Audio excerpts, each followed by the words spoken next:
newsreading drawers. Metallica. Parents hate them. I'm not surprised. Fans can't get enough of them. The American heavy metal band, described as the angriest band in the world, are currently in Australia to promote their long-awaited new album. Defying the critics, Metallica debuted at #1 all around the country. Yes, they love them. Yesterday we spoke exclusively to the boys. Say your prayers, it's so long. Don't forget my son, to include everyone. There was always a big number of people out there who I think the record companies underestimated, that really wanted something real and something they could relate to. I think, you know, bands like us and maybe even bands like Guns N' Roses and stuff have just made people realize that there is something real out there that they can relate to.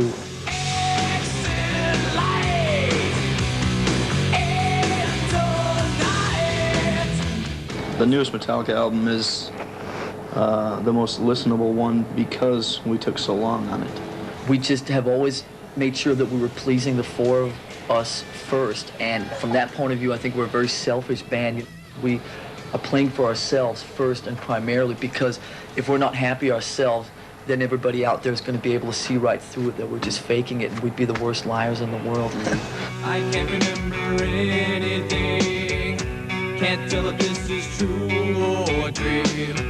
The inspiration for the song One goes back quite a few years to like the mid-'80s actually. All the guys out in the press sort of turned this song into the great big anti-war statement of the '80s, which it was never really intended to be. It was more a song about a mental situation, and I just think it's kind of funny how we have these ideas that are fairly simple, and then the press kind of interprets them in their own way and sort of elevate them to this level that is just so far beyond how the original idea was. That always amuses me.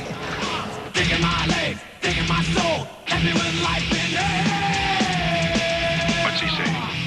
And we've always, since day one, really felt that we never wanted to associate ourselves with any of those heavy metal cliches, such as the whole thing with Satanism and the occult and all that kind of stuff. Those are things that we've always purposely stayed away from, not so much for because of moral grounds, but just more because of those are like the ultimate hard rock and heavy metal cliches.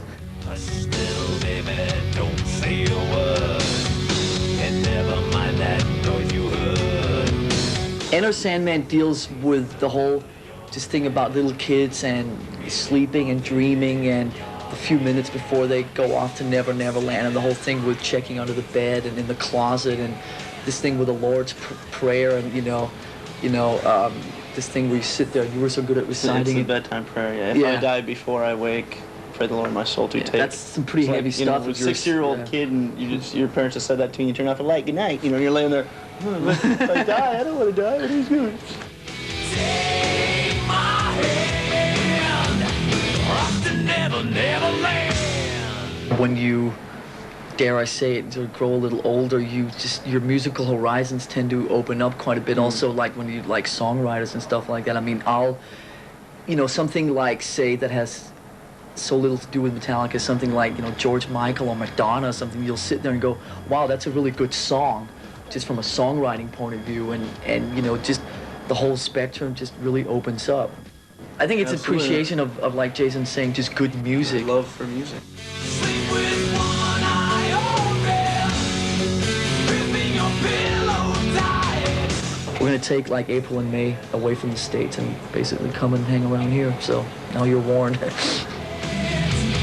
Take my hand, off to Never Never Land.